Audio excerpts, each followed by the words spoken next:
자, 오늘 하나님 말씀은 시편, 제가 그냥 읽겠습니다. 시편 1편에서 2절까지. 복 있는 사람은 악인의 길을 따르지 아니하며 죄인의 길에 서지 아니하며 오만한 자들의 자리에 앉지 아니하고 오직 여호와의 율법을 즐거워하여 그의 율법을 주야로 묵상하는 자로다. 묵상하는도다. 자, 주야 하니까 주야 그 방과 낯을 의미하죠. 근데 이제 이 성경의 의미는 다 영적인 비밀이 숨겨져 있어요. 주야라는 것은 우리가 좋을 때, 기쁠 때는 우리가 찬양이 나오고, 근데 그 어둡다는 의미는 우리가 늘 그 마음 상태가 어두운 걸 말하고 있어요. 그걸 성경엔 야로 표현한 겁니다. 어둡다는 건 뭐냐면 누가 나를 힘들게 할 적에, 그게 뭐냐면은 우리가 늘 관계 속에 살아갑니다. 하나님의 사람들은 이 관계를 떠나서는 하나님은 일을 할 수가 없는 거예요. 혼자서 하나님 일을 물론 할 수 있겠지만 이런 만남이 있기에 또 우리가 이렇게 합력해서 하늘나라를 만들어가죠.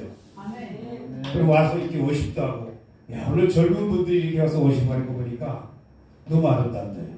아유, 너무 내가 은혜를 받았고 사진 많이 찍었어요. 이제 중요한 것은 좋을 때 우리가 서로 할렐루야, 아멘 이럴 수 있어. 근데 중요한 것은 그렇게 살면 얼마나 좋겠어, 그죠? 계속 그렇게 살 수만 있다는데요.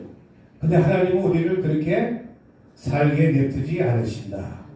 네, 성경의 원리는 야곱의 70인을 어디로 보내죠? 애굽으로 보냅니다. 애굽에서 200만의 수를 만들죠. 하나님이 200만의 수가 거기서 할렐루야로 잘 살면 얼마나 좋겠어. 근데 하나님의 계획은 그들에게 약속하신, 선조들에게 약속한 가나안 땅을 유업으로 주기 위한 하나님의 계획이죠.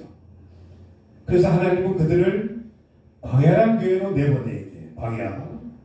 근데 광야로 훈련받은 사람이 없으니 모세를 훈련시켜서 광야로 내보냅니다. 이 광야라는 것은 뭐냐면 지금 현실로 얘기한다면은 누가 가장 원수예요? 우리 누가? 누가 원수예요? 나는 내 옆에 있는 사람이 가장 원수더라고. 여기 계신 원수가 보니까 비슷한 것 같아요. 원수가 멀리 있는 게 아니더라고요. 그러니까 광야라는 것은 우리 관계를 장성한 자로 만들기 위한 하나님의 계획이 거기에 숨어져 있는 거예요. 근데 우리 입에 맞으면 너도 좋고 나도 좋아. 할렐루야. 근데 내 입에 안 맞으면 놀렐루야. 싫은 거야 그냥. 근데 왜 그런 관계를 맺어야 될까요? 하나님은 꼭 광야라는 것을 이 세상 태어나게 하는 하나님이시죠. 이 세상 태어난 존재들은 다 광야라는 교회를 지나가야 되는 거예요. 누구나 다. 그건 피할 수가 없는 거예요. 그래서 그 광야에서 어떤 자가 가나안 교회를 들어가냐면 순종한 자에게, 순종한 자들을 하나님은 가나안 교회로 데려간다. 근데 순종이라는 것은 어려워요. 독자도 내놔야 돼. 내가 가지고 있는 우상을 다 내려놔야 되겠죠. 근데 이제 내려놓을 수가 없어. 우리는 뭐 하나 버릴 수가 없는 거야. 보이는 세계를 갖다가 복으로 추구하고 살았습니다. 우리는 물질을 벌어야 되고, 또 목사 입장에선 성도가 많아야 되고, 또 어떤 사역적인 개념, 또 능력이 있어야 되고. 그런데 만약에 그 능력이 안 나타나면 실력이 없다고 생각하겠죠. 근데 사실상은 그게 아닌데, 하나님은 지금 잘 나가는 것보다는 무엇을 요구하냐면 관계를 승리로 이끄는 삶. 모든 관계를. 하나님의 목적은 힘든 사람을 내 옆에 붙여놓고 나를 갈기 시작하죠. 갈리신 것 같아요. 그 안 갈리려고 날마다 악을 바락바락 써도 하나님은 어쩔 수 없는 거야. 피할 수 없이 그 광야라는 곳으로 집어넣는 게 하나님의 목적이에요. 그래서 내가 가끔 좀 동해 많이 다니면서 설교가 그거야. 방앗간에 다 들어갔다 오신 분들 같아. 이렇게 되잖아요. 방앗간이라는 것은 뭐냐면 갈려야 되거든. 하나님은 우리를 일방적으로 갈리게 하는 사람도 있어요. 그러니까 요셉이 일방적으로 갈렸죠.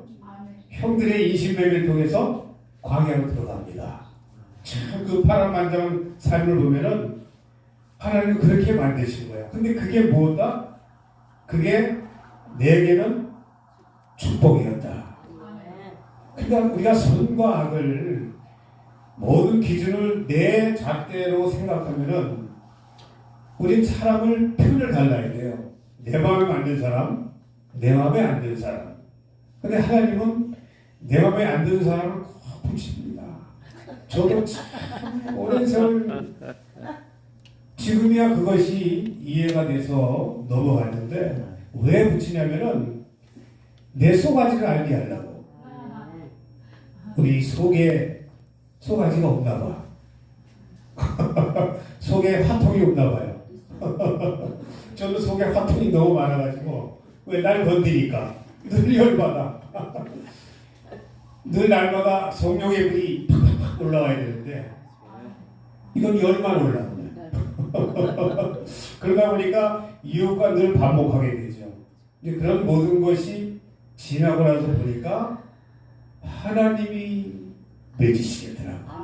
그럼 지금까지 우리가 만난 모든 분들을 생각해 보시게 내 입에 맞는 사람만 있었어요? 내 입에 안 맞는 사람이 더 많아. 알고 보니까. 그런데 왜 그런 분을 붙여놨을까? 누구 때문에? 누구를 만들기 위해서? 나를 갖다가 이 속에 있는 속가지를 알게 하려고. 너는 네 속에 그런 악한 것들이 그렇게 있다라는 것을 알리기 위해서. 그래서 성경은 갈라디아서 5장 19절 이하 육체의 소욕이라고 나와 있죠. 혈기, 분냄, 당짓는 것. 그러니까 이런 모든 것이 누구 안에 있는 거예요? 내 안에 있는 거죠. 그런 것을 내 안에 있는 것을 아는 자가 내가 이런 자구나. 내가 선한 일을 하고 싶은데 내 안에는 악이 함께 있는 것을 발견하죠. 그 바울 사도의 고백입니다. 바울은 이 속에 있는 악을 발견한 거예요. 자기가 믿지 않을 적에. 바울은 믿지 않을 때 어떤 자였죠? 나는 폭행자요, 판단자요, 비방자라. 그러면 지금 그게 무슨 얘기하는 거냐면 우리도 똑같은 겁니다. 우리도 이웃이 이해가 안 되면 화가 날 수밖에 없는 거예요. 비판자로 살아갈 수밖에 없는 거라는 걸 설명하는 거예요. 그러면서 그러기 때문에 그런 것을 이웃의 단점을 보면서 누구를 발견하냐면 바울은 자신의 정체성을 확립합니다. 이게 너무 중요한 건데 자기 자신의 모습 속에서 악이 있는 것을 발견합니다. 그 발견하기 때문에 이웃들의 단점이 이해가 될까요? 이해가 안 될까요? 이웃의 단점이 내 안에 단점이 많은 걸 아니까 이웃의 단점을 볼 적에 어떻게 처리가 될까요? 그래, 나도 그렇지. 이게 이해가 됩니까? 그럼 이웃의 단점은 누구의 모습이었다? 나의 모습이었다. 아멘. 이것을 우리가 알면은 이웃과 소통할 수가 있다. 왜? 나의 단점을 아니까 이웃도 단점을 이해가 되잖아요. 이게 무슨 얘기냐면 아파본 사람이 아픈 사람 마음 알겠어요? 알겠죠.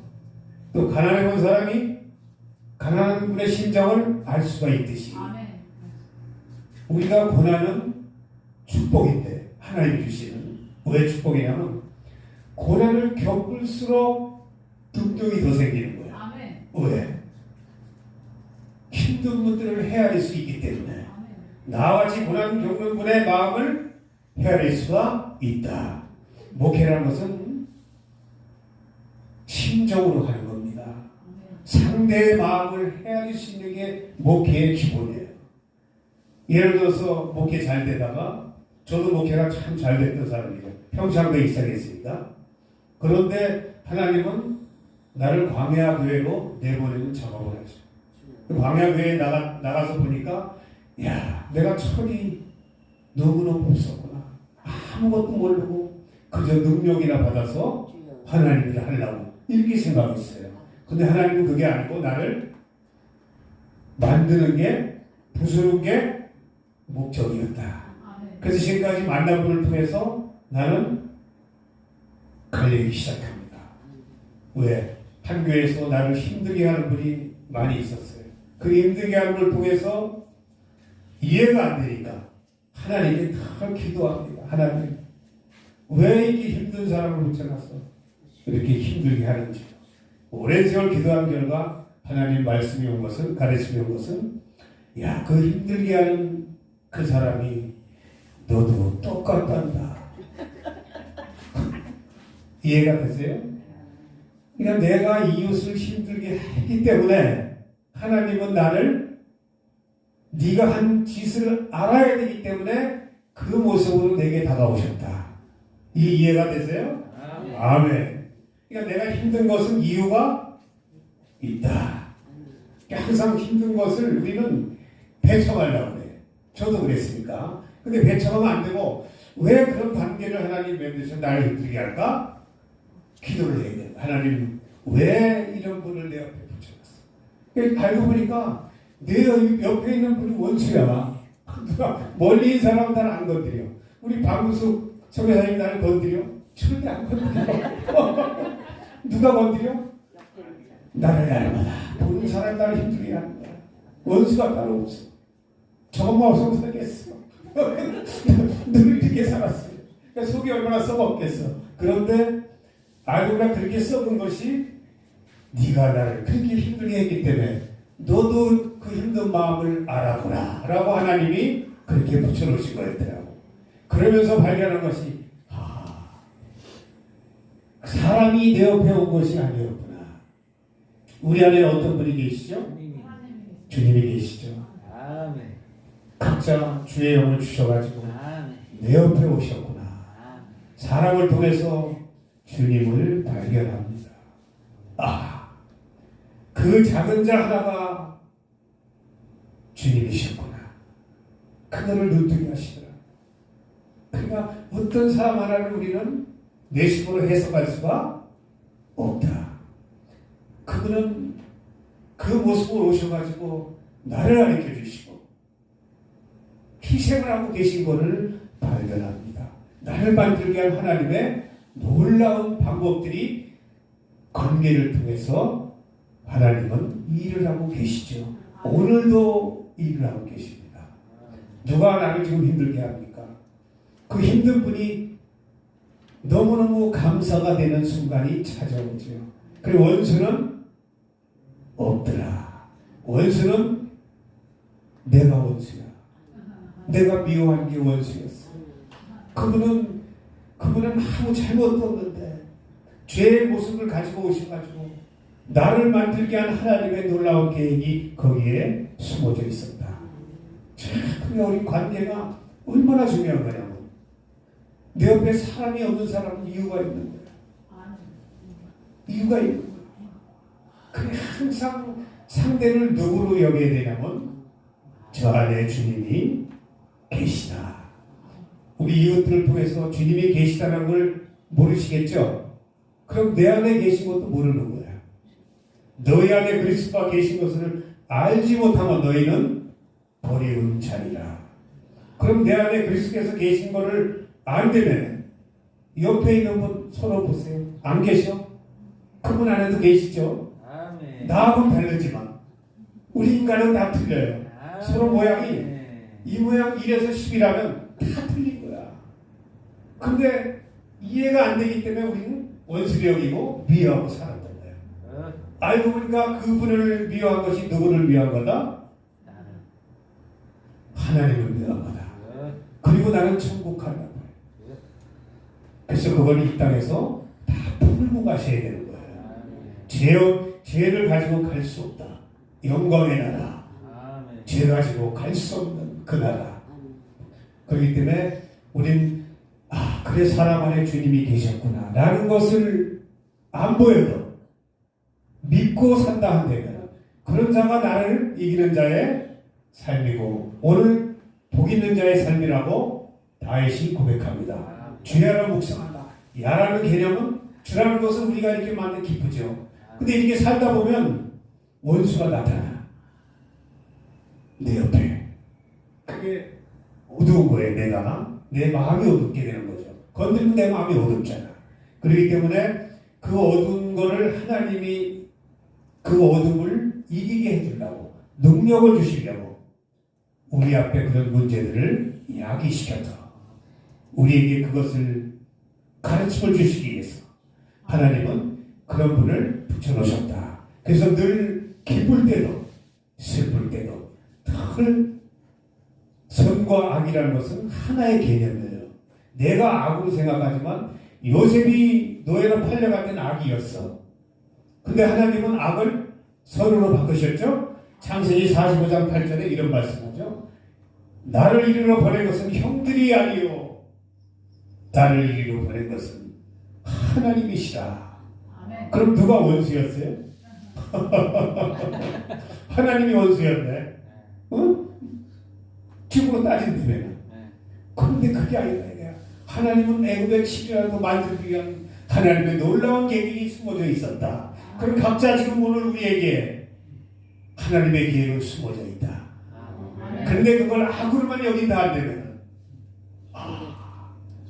이게 문제가 되는 거죠. 그게 선으로 바뀌는 순간이 온다라고 성경은 말하고 있습니다. 그래서 그걸 책임지는 뭐예요? 기도하는 자가, 묵상하는 자가, 힘들 때 묵상하는 자가 왜 이런 사람을 내 옆에 붙여놓으셨어? 하나님 뭘 가르쳐 주시려고 이렇게 기도하는 자가 그런 자에게 당신 뜻을 나타내 주시겠다는 거예요. 오늘 이렇게 내가 어두울 때 어두운 것은 내 앞에 막 이해가 안 되는 분이 있을 때 기도하는 자로 바꾸셔가지고 그 관계를 통해서 내가 죽는 거예요. 십자가는 내가 죽이는 나를 죽여야 되는 거예요. 상대를 죽이려고 하면 그건 내가 하나님 자리에 앉아 있는 거고 이웃을 통해서 나를 날마다 죽이는 자 묵상하는 거예요. 죽는 자는 묵상하는 겁니다. 입으로 반론 안 하고 하나님 무엇을 가르쳐 주려고 하십니까? 그러면서 이렇게 묵상하셔가지고 하나님 뜻을 이 다윗처럼 발견할 수 있는 저와 여러분 되실 주의 이름으로 축원합니다. 축원합니다.